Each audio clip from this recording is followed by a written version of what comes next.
अब अगला राजा आ गया महाराणा हमीर सिंह।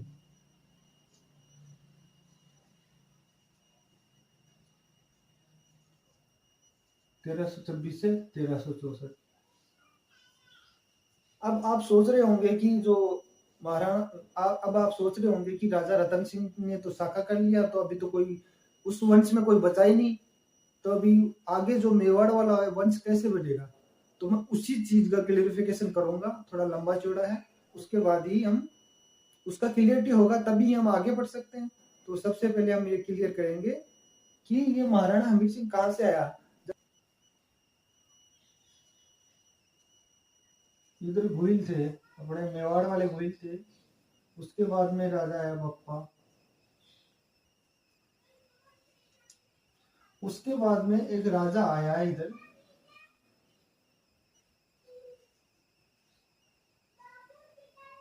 करण सिंह, इसको रण सिंह भी बोलते हैं, करण सिंह भी बोलते हैं। इसके दो बेटे थे।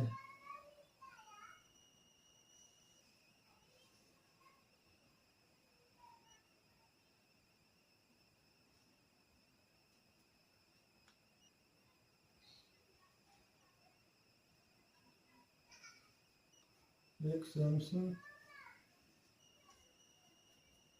एक था राहत।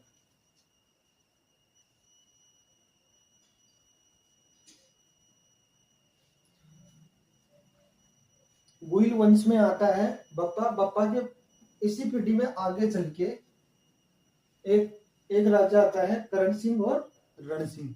करण सिंह और रण सिंह के बड़ा बेटा श्याम सिंह था, छोटा बेटा राहत था। अब भाई बड़ा बेटा श्याम सिंह है, तो इसको क्या राजधानी दी जाएगी, तो इसको चित्तौड़ दिया गया। उसके बाद में छोटा बेटा ये है, तो इनको कोई एक ठिकाना दिया जाएगा, कोई एक बड़ा ठिकाना दिया जाएगा इनको। छोटा बेटा राहत पे है, तो इसको क्या दिया जाएगा, ठिकाना दिया जाएगा, तो इसको सिसोदिया ठिकाना दिया गया। सिसोदा वाला ठिकाना जो राजसमंद में है, तो छोटे बेटे को क्या दे दिया गया, सिसोदा वाला। तो ये थे ठाकुर टाइप के आदमी थे, तो अगर ठाकुर बोल दो या जमींदार आदमी, ठाकुर बोल दो या जमींदार बोल दो। अब श्याम सिंह यहाँ चित्तौड़ में है, राहत सिसोदा ठिकाने में बैठा है। हमने देखा कि जो करण सिंह और रण सिंह के बाद में जो जो बड़ा बेटा है उसको चित्तौड़ राजधानी मिल रही है, छोटा बेटे को सिसोदा मिल रहा है। तो हमारे को यहाँ से पता चला कि जो बड़ा बेटा है वो अपने नाम के साथ टाइटल लगाएगा रावल। क्या लगाएगा, रावल। और राहब जो है, मतलब छोटा बेटा, कोई भी छोटा बेटा राहब के बाद में आएगा वो लगाएगा राणा।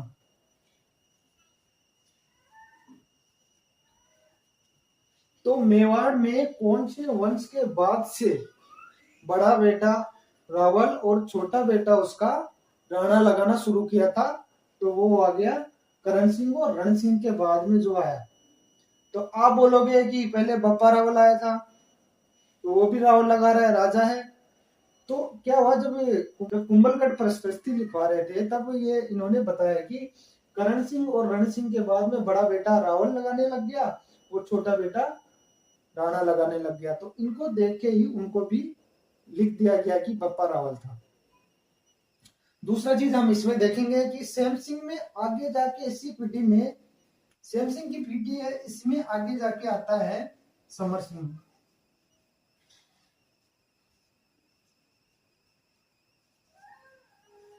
और अगला राजा आता है इसमें रतन सिंह।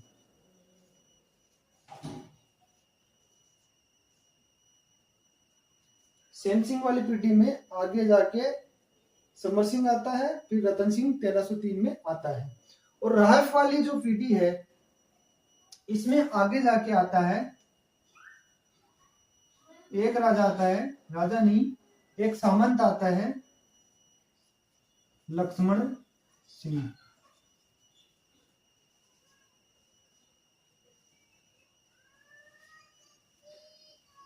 तो रतन सिंह के रतन सिंह के ऊपर जब अलाउद्दीन खिलजी अटैक करता है, उस टाइम में रतन सिंह लक्ष्मण सिंह को बोलता है, भाई लोगों आओ, इनके भाई हैं, भाई लगते हैं, तो बोला आओ और युद्ध में मेरा साथ दो।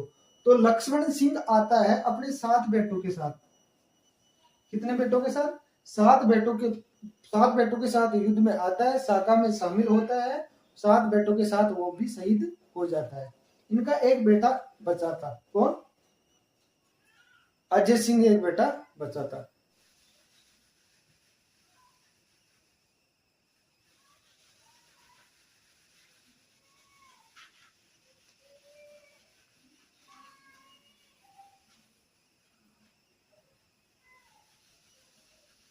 सिसोदा का सामान जो लक्ष्मण सिंह था उसके बारे में मैं बताने जा रहा था। लक्ष्मण सिंह के 2 बेटे इस प्रकार, एक अजय सिंह था, एक हरि सिंह था। तो हरि सिंह था वो बड़ा बेटा था, वो तो 1303 के साका में शहीद हो गया था। और इनका एक बेटा बचा था अजय सिंह। अजय सिंह को हरि सिंह की एक पहले की कहानी पता चलता है कि हरि सिंह इस प्रकार शिकार पे जाता है। भाई सामंत का बड़ा बेटा था, तो शिकार पे जाता है, तो उधर कोई एक लड़की भैंस चरा रही थी, तो उनका साथी उस लड़की को टोंट मार देता है या छेड़ देता है। तो वो लड़की के हाथ में एक रस्सी थी, तो उसको इस प्रकार फेंकता है कि घोड़ा और घुड़सवार नीचे गिर जाते हैं। तो हरि सिंह सोचता है कि अगर इस लड़की के साथ मेरी शादी हो जाए तो इसके जो बच्चा होगा वो कितना बहादुर होगा। तो इस प्रकार उस लड़की को उनके गांव में लेके जाते हैं, तो पता चलता है एक छोटे से राजपूत की बेटी है। तो हरि सिंह वहां शादी कर लेता है। अब उसने बाद में सोचा हरि सिंह ने कि मैं जल्दबाजी में तो शादी कर लिया, अगर घर पे लेके जाऊंगा तो बहुत डांट सुननी पड़ेगी। तो हरि सिंह अपनी वाइफ को कहीं दूसरे गांव में रखता है। बाद में आगे चल के उनके एक बच्चा भी हो जाता है। तो ये इस कहानी का पता जैसे अजय सिंह को पता चला, उसके बाद क्या हुआ कि 1303 में साका में जो हरि सिंह था वो शहीद हो गया था। तो वो उस गांव को छोड़ के अजय सिंह की भाभी हरि सिंह की वाइफ अपने अपने पीर चली जाती है। अपनी पीर चली जाती है तो वहां पे ही रहने लगती है। तो उसके बाद में अजय सिंह जाता है, जैसे ही इस कहानी का पता चलता है तो अजय सिंह अपने भाई के ससुराल जाता है, उनके मायके में जाता है और उनको समझाता है कि आप इधर सिसोदा में रहो, आपका भी हक है। वैसे भी अगर हरि सिंह जीवित रहता तो वही सामंत रहता, और तो वहां से उनकी पत्नी हरि सिंह की पत्नी को और उनके बच्चे को लेके आ जाता है। तो इनके बेटे का नाम क्या था? इनके एक बेटा था अजय सिंह के, उनका नाम था सज्जन सिंह। क्या नाम था? सज्जन सिंह। हरि सिंह के एक बेटा था, उसका नाम था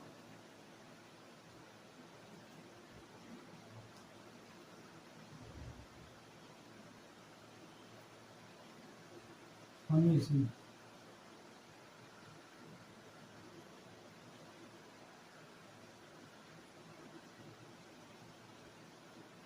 अब थोड़ा थोड़ा पता चल रहा होगा कि चित्तौड़ राजधानी में ये राजा कहाँ से आया था। तो ये हमीर सिंह हरि सिंह का बेटा था। तो एक बार क्या हुआ कि चौदह में कोई आक्रमणकारी आया था, तो उनको भगाने के लिए अजय सिंह अपने बेटे सज्जन सिंह को भेजता है कि जाओ और आक्रमणकारी को भगा के आओ। सज्जन सिंह का बेटा जाता है लेकिन आक्रमणकारी को भगा नहीं पाता है। उसके बाद में अजय सिंह हरि सिंह के बेटे को भेजता है हमीर सिंह को कि आप जाओ और आक्रमणकारी को भगा के आओ। हरि सिंह का बेटा हमीर सिंह जाता है और भगा के आ जाता है। तो उनको पता चलता है कि हमीर सिंह बहुत बहादुर है। तो हरि सिंह बोलता है कि हमीर सिंह तेरे को अगला सामंत बनाया जाएगा। तो इस बात से नाराज होके जो ये सज्जन सिंह था अजय सिंह का बेटा, तो सज्जन सिंह बोला पापा ये आप तो गलत कर रहे हो। इस बात से सज्जन सिंह नाराज होके ये चला जाता है कहाँ? ये महाराष्ट्र चला जाता है। ये महाराष्ट्र चला जाता है। फिर आगे जाके सज्जन सिंह कहाँ चला जाता है? महाराष्ट्र चला जाता है। अजय सिंह का बेटा सज्जन सिंह इस बात से नाराज होके कि आप हमीर सिंह को सामंत बनाओगे, वो नाराज होके सज्जन सिंह कहाँ चला जाता है? महाराष्ट्र चला जाता है। तो महाराष्ट्र में आगे जाके ये सज्जन सिंह महाराष्ट्र चला जाता, आगे जाके महाराष्ट्र में जो शिवाजी महाराज आता है,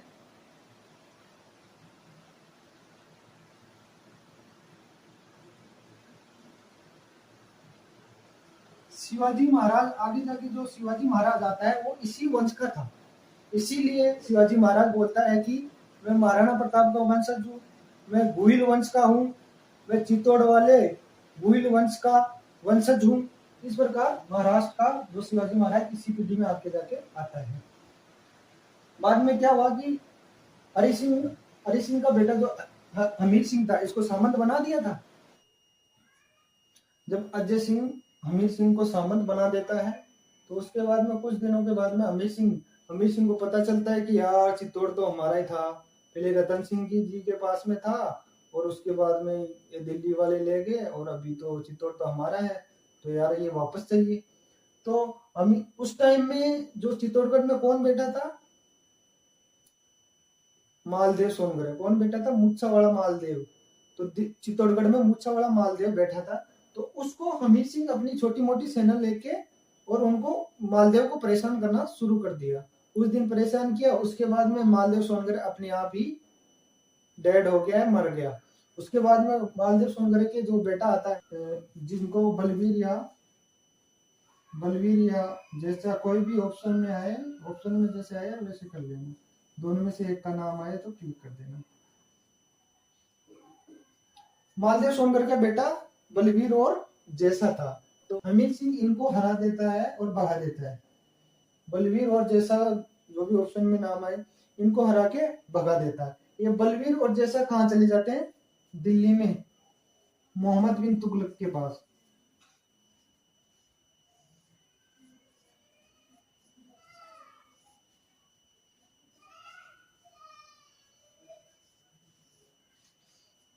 बलवीर और जैसा मोहम्मद बिन तुगलक के पास चले जाते हैं। बोला हम तो आपके अंडर ही आते हैं, आप सपोर्ट करो हमारे को। कि पहले तो हम खिलजी डायनेस्टी के अंदर आते थे, अब तुगलक के डायनेस्टी के अंदर आते हैं। तो बोला हमारे को सपोर्ट करो। इस प्रकार हमीर सिंह हत्या कर दिया और हमारे से तो चित्तौड़गढ़ ले लिया। फिर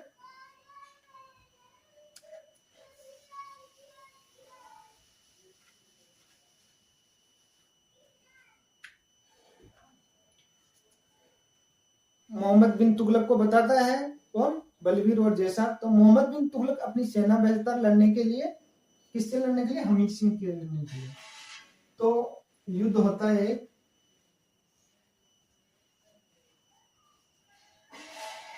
हमीर और मोहम्मद बिन तुगलक।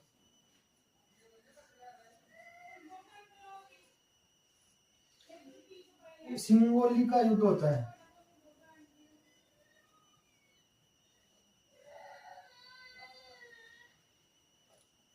हमीर और मोहम्मद बिन तुगलक दिल्ली का सुल्तान, उनके बीच में सिंगोला का युद्ध होता है। वो हमीर था, वो बहुत शक्तिशाली और बलवान था।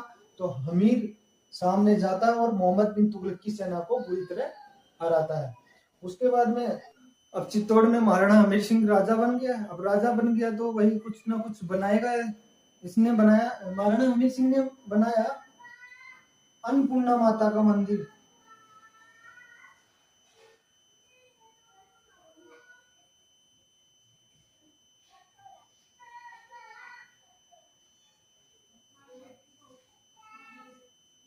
तो हमीर सिंह ने अन्नपूर्णा माता का मंदिर बनाया, जिसको हम बरवड़ी माता भी बोलते हैं। क्या बोलते हैं, जिसको हम बरवड़ी माता भी बोलते हैं। बाद में सभी राजाओं ने अन्नपूर्णा माता की पूजा की और इनको माना, तो इनको इष्ट देवी बोला गया, मेवाड़ की इष्ट देवी। और इनकी कुल देवी है बाण माता।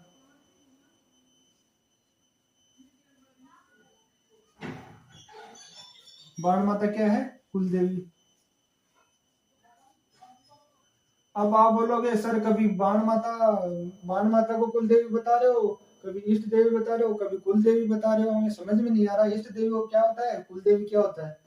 तो कुल देवी वह माता होती है जो परमानेंट किसी वंश की है या किसी राज्य की है, वो परमानेंट माता होती है।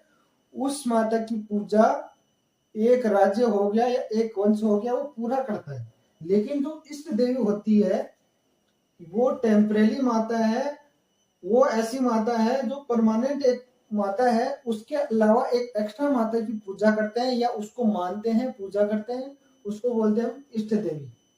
अब हम आगे पढ़ने जा रहे हैं उपाधियां।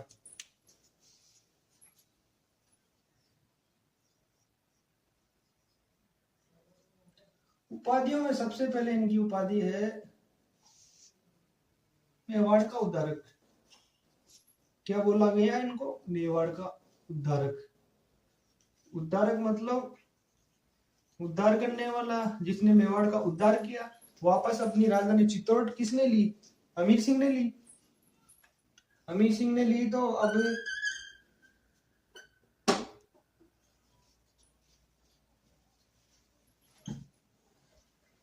अमीर सिंह चित्तौड़ राजधानी वापस ले लेता है, तो इसको क्या बोला जाता है?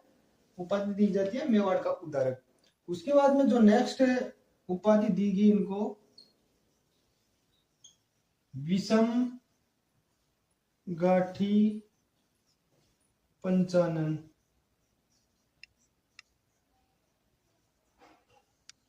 ये किसकी? कुंभलगढ़ जो प्रशस्ति थी उसमें लिखा गया है। कुंभलगढ़ प्रशस्ति में क्या लिखा गया कि विषम घाटी पंचानन कौन है? अपना अमीर सिंह। तो इसमें विषम घाटी पंचानन का मतलब क्या है? विषम यानी कठिन, और घाटी यानी युद्ध, पंचानन यानी शेर। कि कठिन युद्ध में भी वह शेर के समान रहता है। कि अमीर सिंह किस प्रकार युद्ध लड़ा था आपको पता है, मोहम्मद बिन तुगलक को हराया था। तो इस प्रकार इनको ये उपाधि दी गई। तीसरी उपाधि, कुंभा ने रसिक प्रिय बुक में लिखा है कि ये वीर राजा है। वीर राजा है। कुंभा ने किसमें लिखवाया? रसिक प्रिय, जो एक टीका करवाया था, इन्होंने टीका लिखवाया था, उसमें लिखाया। फिर अगली आ गई उपाधि इनको, हेमस्टोड ने इनके बारे में बताया कि ये प्रबल हिंदू है। प्रबल हिंदू बताया क्योंकि इन्होंने चित्तौड़गढ़ राजधानी वापस ली और हिंदुओं की सुरक्षा की, तो इनको प्रबल हिंदू की उपाधि जेम्स टोड ने दी। अब हम एक बार दोबारा देख लेते हैं। मेवाड़ का उद्धारक इनको बोला गया है क्योंकि इन्होंने मेवाड़ का उद्धार किया, चित्तौड़गढ़ वापस लिया। उसके बाद में आगे विषम घाटी पंचानन। विषम यानी कठिन, घाटी यानी युद्ध, पंचानन यानी शेर के समान, मतलब कठिन युद्ध के दौरान भी शेर के समान रहने वाला है। ये कुंभलगढ़ प्रशस्ति में दिखाया हुआ है। फिर वीर राजा जो रसिक प्रिया इनका जो टीका था, बुक थी, तो उसमें लिखाया गया कि ये वीर राजा था, कुंभा ने लिखवाया। फिर आ गया प्रबल हिंदू, तो जेम्स टोड बताता है कि ये प्रबल हिंदू है। इस प्रकार जो अमीर सिंह यहीं पे क्लोज। अब जो नेक्स्ट राजा अगली क्लास में पढ़ेंगे।